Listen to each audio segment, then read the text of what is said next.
देश की राजधानी दिल्ली में पानी की कमी से बवाल मचा हुआ है। दिल्ली में बीते रविवार को छतरपुर में दिल्ली जल बोर्ड के ऑफिस पर कुछ प्रदर्शनकारियों ने हल्ला बोल दिया, ऑफिस पर पथराव किया, शीशे तोड़े।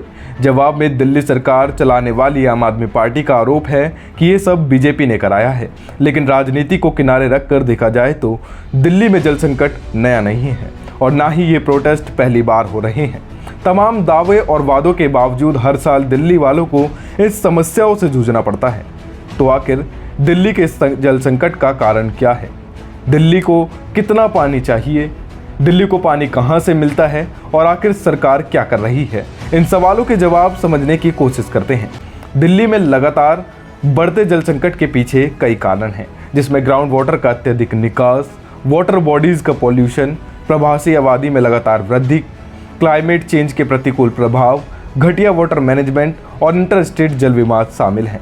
आरोप ये भी लगते हैं कि डिमांड और सप्लाई के अंतर्गत को पाटने के दबाव में डीजेबी ने पिछले 5 सालों में ग्राउंड वाटर का खूब दोहन किया है। यह निकासी 2020 में 86 MGD से 2024 में लगभग 135 MGD हो गई है। डीजेबी के 8 जल उपचार संयंत्र ज़्यादातर समय अपनी पूरी क्षमता के साथ काम करते हैं, फिर भी महानगर की ज़रूरतों को पूरा नहीं कर पाते। तो आखिर यह जानना भी ज़रूरी है कि अभी पानी की कमी क्यों हो गई। दिल्ली में रोज़ाना लगभग 3.7 से 3.8 अरब लीटर पानी का उत्पादन होता है, लेकिन गर्मियों में दिल्ली को लगभग 5 अरब लीटर प्रतिदिन पानी की ज़रूरत होती है। और गौर करने वाली बात यह है, यहाँ पानी का उत्पादन पिछले एक सप्ताह में कम हुआ है।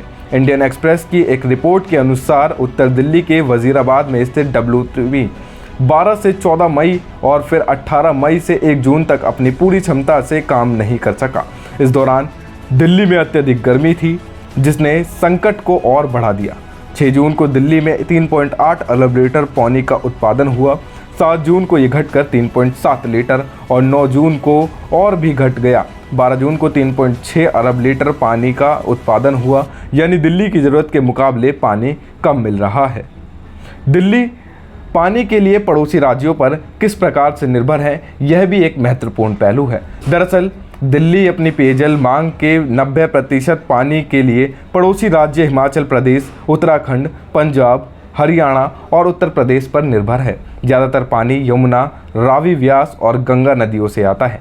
इंडियन एक्सप्रेस की रिपोर्ट के अनुसार दिल्ली को उत्तर प्रदेश में ऊपरी गंगा नहर के जरिए गंगा से रोज़ाना 470 क्यूसेक पानी मिलता है। यमुना और रावी, व्यास नदियों में शहर को 1049 क्यूसेक्स पानी की आपूर्ति की जाती है। दिल्ली जल बोर्ड भी यमुना से सीधे पानी लेता है।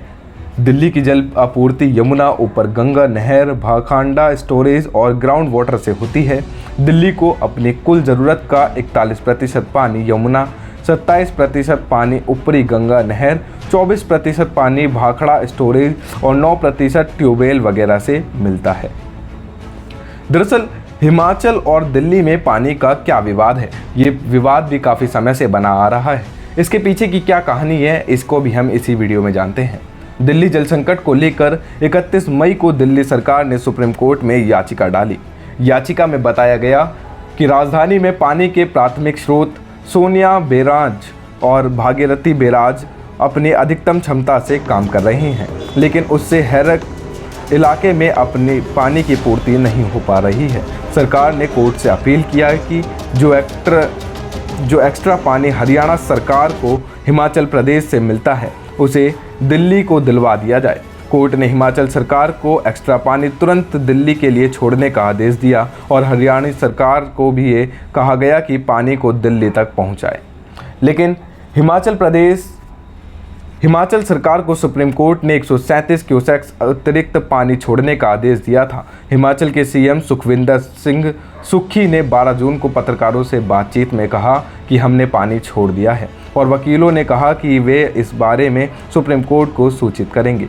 पानी हरियाणा से लेकर दिल्ली जाएगा और हमने अपना पानी नहीं रोका है। इस बारे में हरियाणा के सिंचाई और जल संसाधन मंत्री अभय सिंह यादव से पूछताछ किया गया तो उन्होंने बताया कि फिलहाल हिमाचल प्रदेश से पानी नहीं मिला है। जैसे ही हरियाणा को पानी मिलता है तो वो तुरंत उसे दिल्ली की ओर भेज देंगे। लेकिन 13 जून को सुप्रीम कोर्ट की सुनवाई में हिमाचल सरकार अपने पिछले बयान से पलट गई।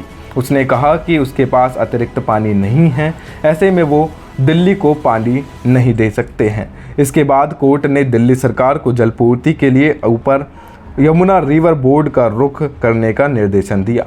सुप्रीम कोर्ट के इस मुद्दे पर कहा गया कि राज्यों के बीच में यमुना जल बंटवारा एक बेहद जटिल विषय है। सुप्रीम कोर्ट के पास फॉर्मूला तय करने की विशेषज्ञता नहीं है। इस पर सभी पक्षों से बातचीत के बाद ही किसी नतीजे पर पहुंचा जा सकेगा। कोर्ट ने आगे कहा कि पानी के बंटवारे का मुद्दा अपर यमुना रिवर ट्रस्ट पर छोड़ देना चाहिए।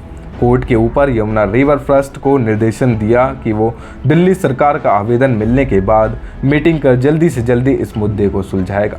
अगर शुरुआत हो तो बोर्ड रोज़ाना बैठक कर सकता है। फिलहाल हम इस वीडियो का यहीं पर ही अंत करते हैं और ऐसे ही और समाचार और ऐसी जानकारियाँ जानने के लिए हमारे चैनल को सब्सक्राइब करें। धन्यवाद।